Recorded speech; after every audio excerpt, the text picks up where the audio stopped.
আমি ব্যারিস্টার মোহাম্মদ সালেকুজ্জামান সাগর।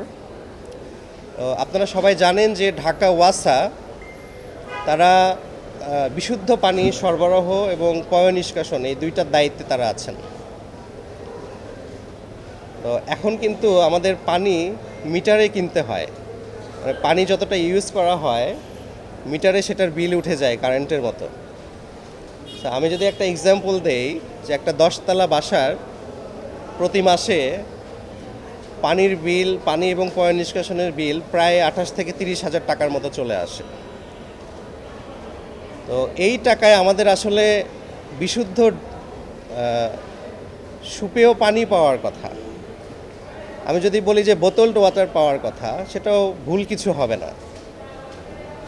কিন্তু আমরা খুবই দুঃখজনকভাবে বেশ কয়েক মাস ধরে দেখছি যে ওয়াসার পানির সাথে ছোট ছোট লাল কেঁচো আসে, ময়লা আসে, দুর্গন্ধযুক্ত পানি আসে।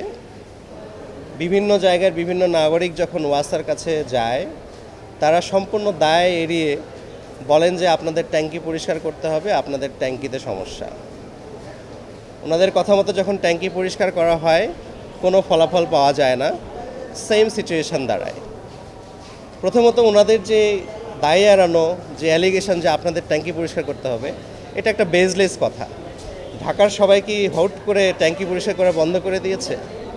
সবসময় তো আমরা এর আগে তো কেঁচোসহ পানি দেখিনি, তাহলে এই কয়েক মাস ধরে যে কেঁচোসহ পানি আসছে, তো এটা নিশ্চয়ই ওয়াসার দায় নেওয়া উচিত ছিল, তাদের দেখভাল করা উচিত ছিল যে কোথায় কি সমস্যা। তো তারা এটা না করে কমপ্লিটলি ইগনোর করে চুপ করে বসে আছেন। আমরা মাসের পর মাস পানির টাকা দিচ্ছি, বিল দিচ্ছি, তার বিনিময়ে কি পাচ্ছি? কেঁচোযুক্ত পানি। চিন্তা করে দেখতে পারেন, সকালে যখন আপনি ব্রাশ করবেন, কুলি করার জন্য পানিটা নেবেন, হাতের মধ্যে একটা লাল কেঁচো চলে আসলো, কেমন লাগবে আপনার? এই দেশে বাস করতে ইচ্ছা হবে আপনার? সো এই বাস্তবতায় আমি বিভিন্ন এলাকার বিভিন্ন ফেসবুক গ্রুপে যুক্ত আছি, যেখানে লাখ লাখ নাগরিক যেগুলোর মেম্বার, আমি দেখেছি তাদের আর্তনাদ। তারা এই থেকে পরিত্রাণ পাওয়ার জন্য হাহাকার করে।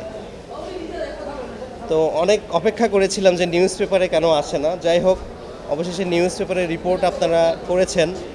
আমরা প্রথম আলো এবং ঢাকা ট্রিবিউন সম্ভবত দুইটা নিউজ পেপার আমরা অ্যাটাচ করেছিলাম। অ্যাটাচ করে আমরা জনস্বার্থে একটা পাবলিক ইন্টারেস্ট লিটিগেশন করি। আমি নিজে এটার পিটিশনার ছিলাম। তো আমাদের সাবমিশনে সন্তুষ্ট হয়ে হাইকোর্ট ডিভিশনের একটি honourable bench presided by mister justice Habibul Gani, সাথে ছিলেন mister justice SK Tahsin Ali. তো এই ডিভিশন বেঞ্চ সন্তুষ্ট একটা রুল নাইসা ইস্যু করেছেন এবং ওয়াসাকে একটা ডাইরেকশন দিয়েছেন যে অবিলম্বে ঢাকার সকল অ্যাফেক্টেড এরিয়াতে বিশুদ্ধ পানি সরবরাহ করতে হবে। এবং এই কয়েক মাস যে পোকাযুক্ত পানি নাগরিককে সরবরাহ করা হলো, এটা কেন হয়েছে, ব্যর্থতা কোথায়, দায় কার, সব কিছু নিরূপণ করে 2 মাসের মধ্যে অনারেবল কোর্টকে একটা রিপোর্ট প্রদান করতে হবে। তো এটাই ছিল অর্ডার। রুলটা 4 সপ্তাহের হয়েছে।